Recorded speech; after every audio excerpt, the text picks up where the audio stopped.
Graduation सेरोमनीका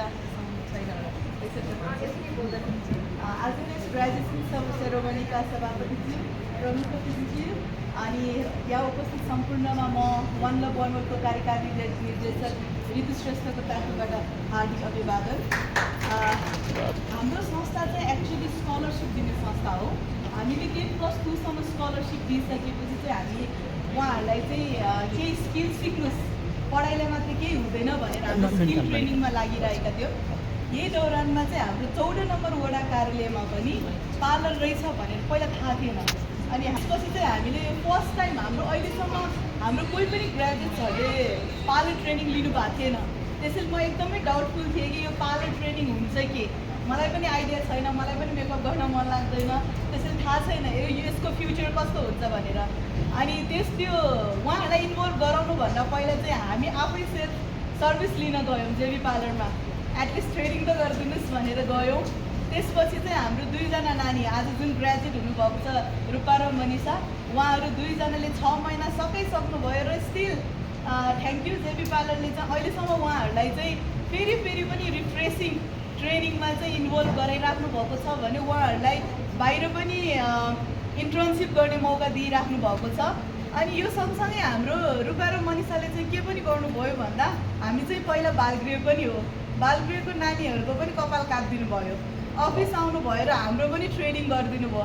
त्यसैले हामीले चाहिँ जेबी पार्लरलाई विश्वास गरेको छौँ कि हाम्रो आज ग्रेजुएट हुनुभएको सबैजना, अब तपाईँहरू सबैजना त कस्तो हुनुहुन्छ, सर्भिस त्यति लिएको छैन, तर रूपा र मनिषा चाहिँ पर्फेक्ट भइसक्यो।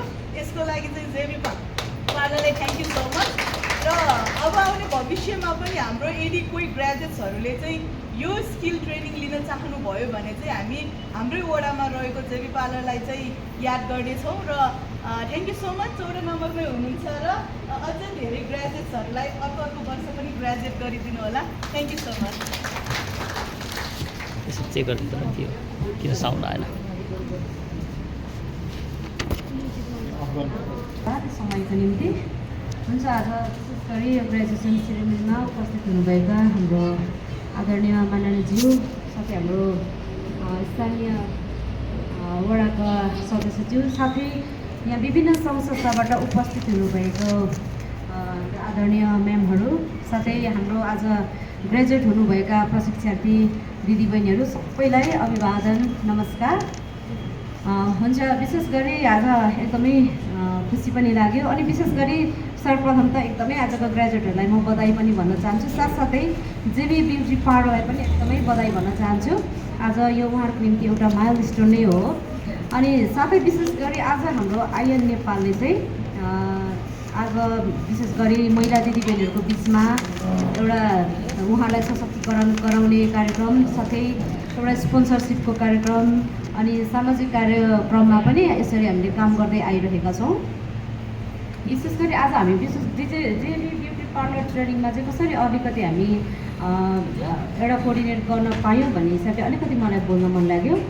हामीले विशेष गरी आइएन नेपाल अन्तर्गत चाहिँ महिला सशक्तिकरण कार्यक्रमले चाहिँ हाम्रो महिला दिदीबहिनीहरूलाई महिला एउटा सिपमूलक तालिम दिएर हामी उनीहरूलाई दिने गर्छौँ। अनि यो चाहिँ विशेष गरी आवश्यक अथवा गैर आवश्यक पनि हो यो तालिम। अनि सिपमूलक तालिम मात्र नभएर हामीले एउटा उहाँहरूलाई विभिन्न सचेतनाको कार्यक्रममा पनि हामी इन्भल्भ गराउँछौँ। त्यो सम्बन्धी हामीले शिक्षा पनि उहाँलाई दिने गर्छौँ। अनि त्यो क्रममा चाहिँ हामीले स्थानीय वडा साथै एउटा सामुदायिक प्रहरीसँग पनि मिलेर, त्यस साथसाथै विभिन्न सङ्घ संस्थासँग मिलेर पनि हामी काम गरिरहेका छौँ। अनि हामीले दिदीबहिनीहरूलाई यो सिपमूलक तालिम दिने कार्यक्रम चाहिँ एउटा टेलरिङ मात्र नभएर त्यो बाहेक उहाँलाई इन्ट्रेस्ट लागेको सिपहरू पनि हामीले प्रदान गर्ने गरेका छौँ। तर हाम्रो विशेष गरी कार्यालयमा चाहिँ टेलर सम्बन्धी मात्र तालिम दिने भएको कारणले यदि प्रशिक्षार्थीहरूमा चाहिँ अरू सिप सिक्ने इच्छा हुन्छ भने चाहिँ हामीले विभिन्न ट्रेनिङसम्म चाहिँ एउटा समन्वय गरेर चाहिँ हामीले तालिम दिने गरेका छौँ। अनि त्यस सिलसिलामा चाहिँ विशेष गरी आज दीक्षार्थी हुनुभएको हाम्रो बहिनी प्रेममाया तामाङ पनि हुनुहुन्छ। अनि उहाँले जुन तालिम यो पार्लर सम्बन्धी तालिम गर्ने उहाँले इच्छा राख्नु भएको थियो। अनि त्यो क्रममा चाहिँ हामीले विशेष गरी हामीले जेबी ब्युटी पार्लरसँग हामीले चाहिँ एउटा कोअर्डिनेट गरेर चाहिँ उहाँलाई एउटा यसमा चाहिँ सपोर्ट गर्न सक्यौँ। त्यसको निम्ति आज पनि एकदमै खुसी पनि छु। बहिनी एकदमै 6 महिना तालिम एउटा एडभान्स तालिम गर्नुभएको छ। अनि यो ग्रेजुएसन सुरुभन्दा अगाडि पनि म उहाँसँग कुरा गर्दै थिएँ अनि उहाँको कन्फिडेन्स लेभल देखेर चाहिँ मलाई एकदमै खुसी लाग्यो।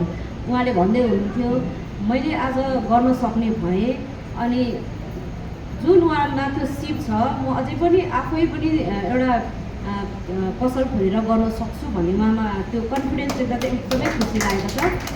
उहाँले अलिकति अगाडि पनि बताउनु भयो तर त्यो कुरा उहाँले यहाँ आएर भन्नु चाहिँ भएन। तर उहाँसँग कुरा गर्दा यो उहाँको मुखबाटै सुन्न पाउँदा चाहिँ एकदमै खुसी छु। साथै उहाँको तालिमको बिचमा पनि मैले एकचोटि भिजिट गर्ने मौका पाएको थिएँ अनि जुन हाम्रो प्रोभाइडर म्यामसँग भेट भएको थियो अनि उहाँको सरलता देखेर अनि उहाँले प्रशिक्षार्थीहरूसँग गर्नुभएको व्यवहार देखेर चाहिँ एकदमै म पनि प्रभावित भएको थिएँ।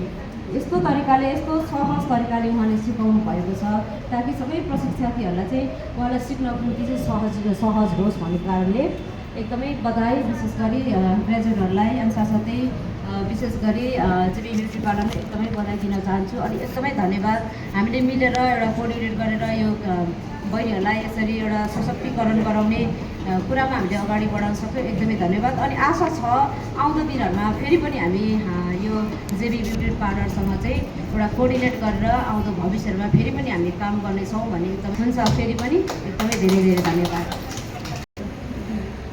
आदरणीय सभाध्यक्षज्यू, विशेष गरी माननीयज्यू, वडा प्रतिनिधिज्यू, सङ्घ संस्थाबाट पाल्नुभएका आदरणीय व्यक्तित्वहरू, जतिजना यहाँ हुनुहुन्छ सम्पूर्ण म नमस्कार भन्न चाहे। विशेष गरी ग्रेजुएट हुनेहरूलाई अब चाहिँ जोड्नी सुरु भएको छ, हजुरहरूको यात्रा सुरु भएको छ। सिप सिकुन्जेल रमाइलो भयो भन्ने कुरा सुन्यौँ, ढिँडो पनि खानु पाउनुभयो है, चटपटे ढिँडो दिल्लीको खाजा रमाइलो गरी सिक्नुभयो जस्तो लाग्यो। तर सिकिसके पछाडिको कुरा चाहिँ कसरी लागू गर्ने चुनौतीपूर्ण समयमा हुनुहुन्छ। विशेष गरी हामी कसरी जेबी नाम आयो भन्ने सोच्दै थियौँ अघि। यो त इन्टरप्राइजेसको नाम जस्तो, ब्युटी पार्लरको नाम त अलिक खतरा हुनुपर्ने, राम्री सुन्दरी हुनुपर्ने जस्तो, तर पछि केही कारण होला जेबी पार्लर। तर एकदमै नाम जे भए पनि हाम्रो सहकारी हाम्रो 2जना बहिनीहरू दीक्षान्त हुनुभयो। दुवैजनामा अपाङ्गता छ, हामी अपाङ्गतामा काम गर्छौँ र शरीरमा देखिने अपाङ्गता छिन्नता होइन, त्यो मात्रै जीवनको सबै थोक होइन, तर अपाङ्गता भएका व्यक्तिहरूले पनि गर्न सक्छन् भन्ने हिसाबले काम गर्छौँ। र ब्युटी पार्लर हामीले पहिलेदेखि गरिरहेको हो। तर जेबी पार्लरसँगको पहिलो सहकार्य निकै नै हाम्रो निम्ति एउटा रोचक बन्यो। विशेष गरी हाम्रो बहिनी एकजना बोल्नु पनि हुन्न, कान मात्र अलिकति सुन्नुहुन्छ। मैले डाउट गर्दै थिएँ उसले कसरी ब्युटी पार्लर सिक्छ होला त भनेर। तर जानुका म्यामको उत्साह हामीभन्दा 10 गुणा थियो, सिक्छ कि सिक्छ। उहाँले गरेका कुराहरू फोटो पठाइदिइरहनु हुँदा, भिडियो पठाइदिइरहनु हुँदा म आफैलाई कतिपटक विश्वास लाग्थेन, साँच्चै मेरै बहिनीले सिक्दैछ, नानीले सिक्दैछ भनेर। तर जुन किसिमको अपाङ्गता भएका व्यक्तिहरूलाई पनि, विशेष बहिनीहरूलाई भेदभाव बिना जुन एउटा सिप सिकाउनु भएको छ, यसको सायद मूल्य मैले भन्न सक्दिनँ होला। बहुमूल्य काम गर्नुभएको छ र हाम्रो नानीहरूलाई कसरी समुदायमा अब उनीहरूलाई एउटा व्यवसायी बनाउने। विशेष गरी हामी महिलाहरूले ब्युटी पार्लर सिक्छौँ। ब्युटी पार्लर सिकिसकेपछि हाम्रा थुप्रै चुनौती छन्। जवानहरूलाई विवाह गर्नुपर्ने छ, श्रीमानका इच्छा, परिवारका इच्छा, अनि यसलाई व्यवसायीकरण गर्न निकै गाह्रो हुन्छ।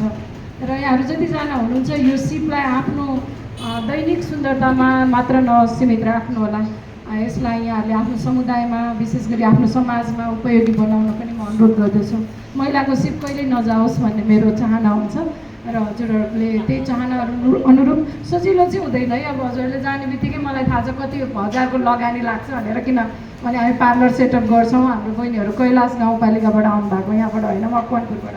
हामी पहिलो पार्लर होला कैलाशमा सेटअप गर्छौँ अब उहाँहरूलाई लिएर। अनि सजिलो हुँदैन, हामी सामग्री किन्छौँ, अब चाहिन्छ कति सामग्री चाहिन्छ पहिला गरेको भएर, र यो सामान जुट्न गाह्रो छ।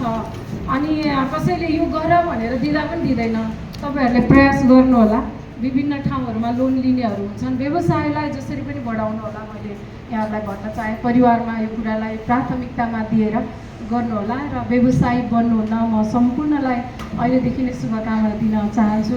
हजुरहरूको व्यवसायमा हामी पनि भोलि पर्सि सेवा लिन पाऊँ र विशेष भाउजूलाई म भाउजू भन्छु है, यहाँनिर इन्फर्मल फर्मललाई पनि, र उहाँप्रति धन्यवादी छु। अपाङ्गता भएका बहिनीहरूलाई अझ हामी धेरैलाई सिकाउन चाहन्छौँ उनीहरूको निम्ति यो एकदमै सिक्न सक्ने सिप हो। खुट्टाको भर नपर्दा पनि हात हुनेहरूले गर्न सक्ने सिप, बौद्धिक क्षमता भएकाहरूले गर्न सक्ने सिप भएको कारणले हामी अझै धेरैलाई सिकाउन चाहन्छौँ र आउँदो दिनमा यो सहकार्यको अपेक्षा राखेको छौँ भन्दै म बिदा हुन्छु। धन्यवाद।